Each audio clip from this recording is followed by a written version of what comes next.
اچھا، تو آج ہمارے سامنے ایک مختصر سا آڈیو ماخذ ہے۔ اس کا عنوان ہے سارا کا بجٹ، ایک منفرد آڈیو پوڈ کاسٹ۔ اور اس میں یہ دعویٰ کیا گیا ہے کہ مواد جو ہے وہ تیسرے شخص کی زبانی پیش ہوگا۔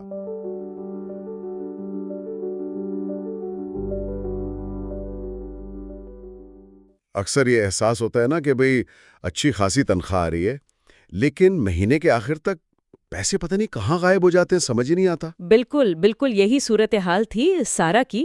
ایک خاتون جن کی کہانی آج ہم ڈسکس کریں گے، وہ اسی پریشانی سے گزر رہی تھیں۔ جی ہاں، اور یہ مالی دباؤ جو ہے آج کل بہت ہی عام ہے، اور دلچسپ بات یہ ہے کہ اکثر اس کی وجہ وہ لاشعوری خرچے ہوتے ہیں۔ مطلب وہ چھوٹے چھوٹے خرچے جن پر ہم آپ کہہ لیں زیادہ دھیان ہی نہیں دیتے، وہ بس ہوتے چلے جاتے ہیں۔ تو آج ہم نے سوچا کہ سارا کے تجربے کو سامنے رکھ کر خرچے کم کرنے کے جو 5 آزمودہ طریقے ہیں ان پر ذرا بات کی جائے۔ مقصد صرف یہ نہیں کہ سارا نے کیا کیا، بلکہ یہ سمجھنا ہے کہ ان طریقوں میں وہ کیا چیز ہے جو واقعی کام کرتی ہے۔ اچھا، تو سارا کا مسئلہ کیا تھا؟ تنخواہ اچھی تھی، مگر مہینہ ختم ہوتے ہوتے ہاتھ خالی۔ وہ سوچتی تھی کہ بھئی پیسے آتے کہاں سے ہیں اور جاتے کہاں ہیں۔ مثال کے طور پر کبھی روز باہر سے لنچ آ رہا ہے، کبھی آن لائن کچھ دیکھا، پسند آیا، خرید لیا، ضرورت تھی یا نہیں یہ بات کی بات ہے۔ نتیجہ وہی کریڈٹ کارڈ کا بل اوپر اور ٹینشن بھی اوپر۔ بالکل، اور یہ صورتحال جیسا میں نے کہا بہت لوگوں کی ہے۔ اس کا بنیادی تعلق اکثر یہ ہوتا ہے کہ ہم اپنے خرچوں کو ٹھیک سے ٹریک نہیں کر رہے ہوتے۔ جب ہمیں معلوم ہی نہ ہو کہ پیسہ جا کہاں رہا ہے تو اسے کنٹرول کیسے کریں گے؟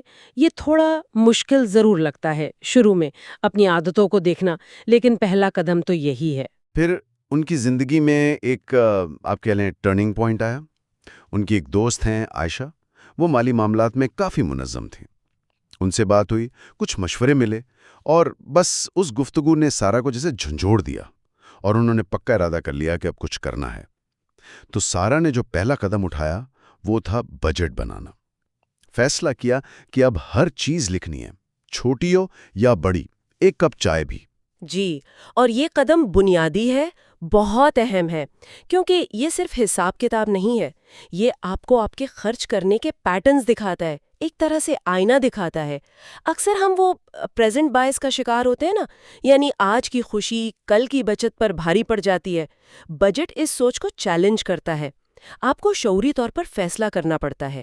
لیکن یہ شروع میں مشکل نہیں لگتا؟ لوگ اکثر ہمت ہار جاتے ہوں گے۔ ہاں بالکل، مشکل لگ سکتا ہے۔ کچھ لوگ ہر چھوٹی چیز لکھنے سے تھک جاتے ہیں، کچھ اپنے خرچے دیکھ کر مایوس ہو جاتے ہیں۔ میرا مشورہ یہ ہوتا ہے کہ شروع میں بڑی کیٹیگریز پر فوکس کریں، جیسے گھر کا کرایہ، گروسری، ٹرانسپورٹ، باہر کھانا، اس طرح کی۔ جب اس پر تھوڑی گرفت آ جائے تو پھر آپ مزید تفصیل میں جا سکتے ہیں، آہستہ آہستہ۔ صحیح کہا۔ اچھا، سارا کا دوسرا قدم تھا باہر کے کھانے کم کرنا۔ پہلے تقریباً روز باہر سے لنچ آتا تھا، اس نے وہ کم کر کے ہفتے میں 1 شاید 2 بار کر دیا۔ گھر سے کھانا لانا شروع کیا، اور صرف اس ایک تبدیلی سے آپ یقین کریں مہینے کے ہزاروں روپے بچنے لگے۔ تیسرا قدم غیر ضروری سبسکرپشنز ختم کرنا۔ ہوتا ہے ہم کئی ایپس، اسٹریمنگ سروسز لے لیتے ہیں، پھر مہینوں استعمال ہی نہیں کرتے۔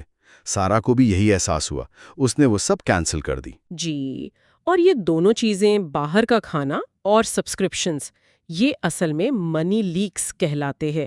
پیسے کا چھوٹا چھوٹا رساؤ الگ الگ دیکھیں تو شاید معمولی لگیں، 100 روپے کی سبسکرپشن، 300 کا لنچ، لیکن جب یہ روز یا ہر مہینے ہوں تو مل کر بڑی رقم بن جاتی ہے۔ سبسکرپشنز میں تو وہ ڈیفالٹ ایفیکٹ بھی ہوتا ہے، مطلب چل رہی ہے تو چلنے دو، کینسل کرنے کی زحمت کون کرے؟ بالکل۔ اچھا، چوتھا طریقہ تھا سمارٹ شاپنگ، یعنی سیل کا انتظار کرنا، لسٹ بنا کر جانا تاکہ صرف وہی خریدیں جو واقعی چاہیے، اور وہ جو ہوتا ہے امپلس بائنگ، بس دیکھا اور خرید لیا، اس سے بچنا۔ آن لائن ڈیلز کو بھی دیکھا، مگر صرف تب جب واقعی ضرورت ہو۔ اور پانچواں، اور میرے خیال میں سب سے اہم قدم، ضرورت اور خواہش میں فرق کرنا سیکھنا۔ یہ سمجھنا کہ ہر وہ چیز جو اچھی لگ رہی ہے یا جسے خریدنے کا دل چاہ رہا ہے وہ ہماری ضرورت نہیں ہوتی۔ مائنڈ سیٹ شفٹ شاید سب سے مشکل یہی ہے، لیکن لمبے عرصے میں سب سے زیادہ اثر بھی اسی کا ہوتا ہے۔ اس میں خود سے سوال کرنا شامل ہے، میں یہ کیوں خرید رہی ہوں؟ کیا واقعی ضرورت ہے یا بس کوئی وقتی جذبہ ہے، کوئی عادت ہے یا لوگوں کو دیکھ کر دل چاہ رہا ہے؟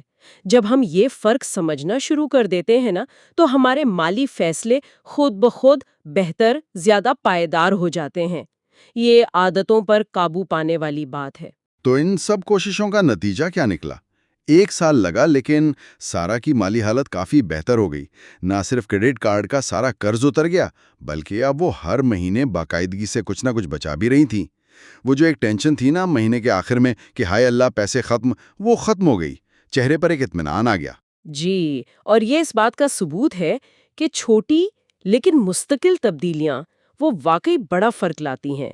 ضروری نہیں کہ کوئی بہت بڑا انقلابی قدم اٹھایا جائے، بس روز مرہ کے چھوٹے فیصلوں میں تھوڑا نظم و ضبط، تھوڑا شعور لے آئیں۔ یہ بالکل کمپاؤنڈنگ جیسا ہے، لیکن عادتوں کے ساتھ۔ چھوٹی عادتیں مل کر بڑا نتیجہ دیتی ہیں۔ تو خلاصہ یہ ہے سارا کی کہانی کا کہ تھوڑی سی پلاننگ، تھوڑی سی ہمت اور اپنے آپ سے ایمانداری، اس سے خرچوں پر قابو پانا اور مالی سکون حاصل کرنا یہ بالکل ممکن ہے۔ بالکل، اور یہ سب عملی اقدامات ہیں۔ کوئی بھی جو مالی دباؤ محسوس کر رہا ہے وہ ان کو آزما سکتا ہے، اپنی زندگی میں لاگو کر سکتا ہے۔ یاد رکھنے کی بات بس یہ ہے کہ اب تک کے آج کے چھوٹے مالی فیصلے وہی آپ کے کل کے بڑے مالی مستقبل کی بنیاد بنتے ہیں۔ اور جاتے جاتے ایک سوال چھوڑے جا رہی ہوں سوچنے کے لیے، خرچے کم کرنا تو ٹھیک ہے، لیکن کیا کوئی ایسی ایک خواہش ہے جس کے لیے جان بوجھ کر ایک منصوبے کے تحت بچت کی جا سکتی ہے، تاکہ یہ سارا عمل صرف پابندی نہ لگے بلکہ مستقبل کے کسی اچھے مقصد، کسی انعام کا ذریعہ بھی بن جائے؟ اس پر سوچئے گا ضرور۔